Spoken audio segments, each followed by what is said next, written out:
अस्सलाम वालेकुम नाजरीन, मैं हूं अब्दुल वाजिद और आपको अपने channel voice of AB Wajid में वेलकम करता हूं। आज का टॉपिक है election, young voters and turnout.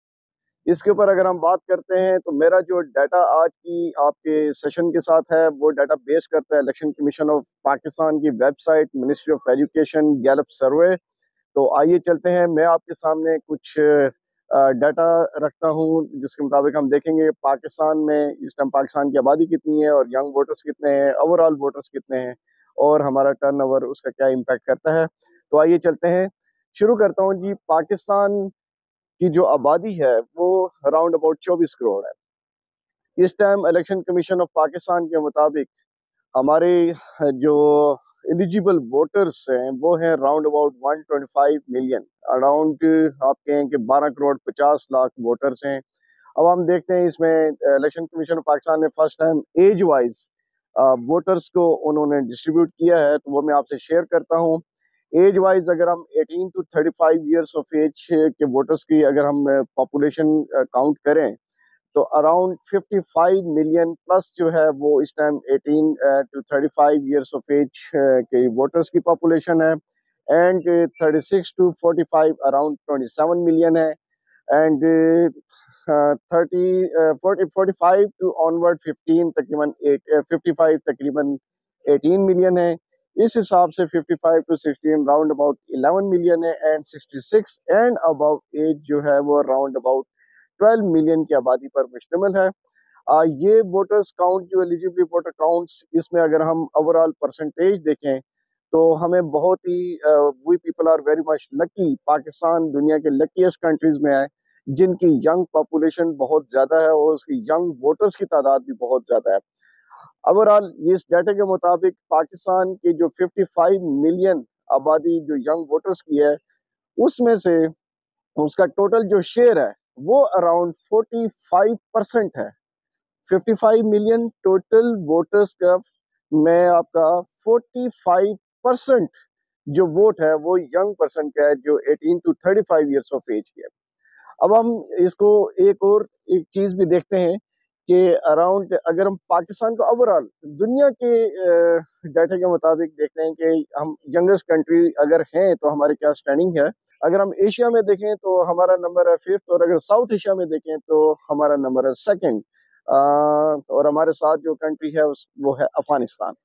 तो ये both countries Afghanistan and Pakistan very lucky countries कि इनकी यंग पॉपुलेशन जो है वो बहुत ज्यादा है। और यंग पॉपुलेशन जिस कंट्री की हो डेफिनेटली अगर वो तरक्की ना कर सका हो तो उसकी अपनी गलती है, किसी और की नहीं है। अगर हम एब्सोल्यूट नंबर के हिसाब से देखें तो पाकिस्तान का पूरी दुनिया के हिसाब से नंबर फिफ्थ है, जो कि एक बहुत ही हमारे लिए खुशाइन बात है कि हम इतने यंग पर्सन जो हैं वो पाकिस्तान पे मुश्तमिल है। और डेफिनेटली अब इन यंग रिसोर्सेज को यूज करके पाकिस्तान को तरक्की की राह पे गामजन कर सकते हैं।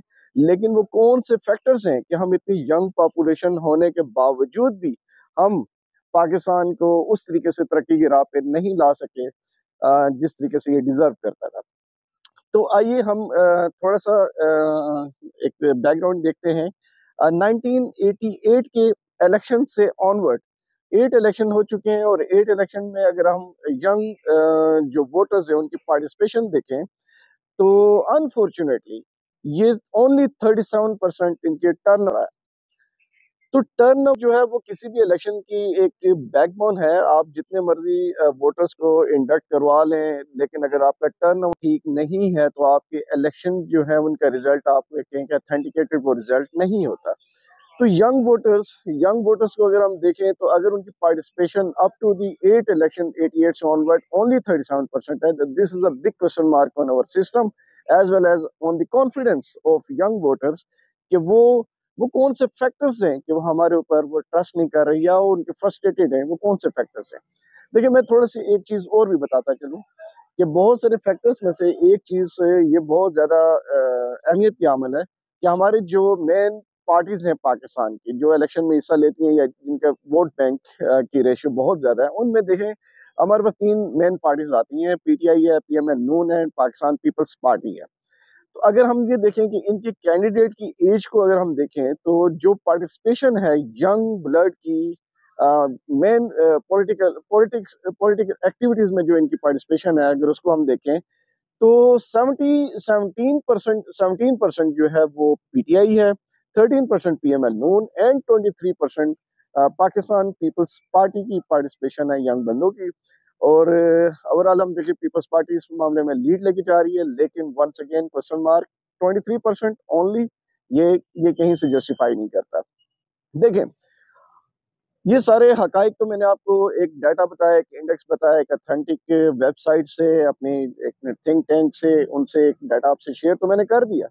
लेकिन हमारी जो इस डाटा के शेयर करने का मकसद ये है कि क्या यंग जनरेशन के बगैर आप किसी भी कंट्री को आइडेंटिफाई कर सकते हैं कि उसकी तरक्की की जो रेशियो है या उसके अंदर इंटरनल उसके जो फैक्टर्स हैं वो जस्टिफाई करते हैं या नहीं।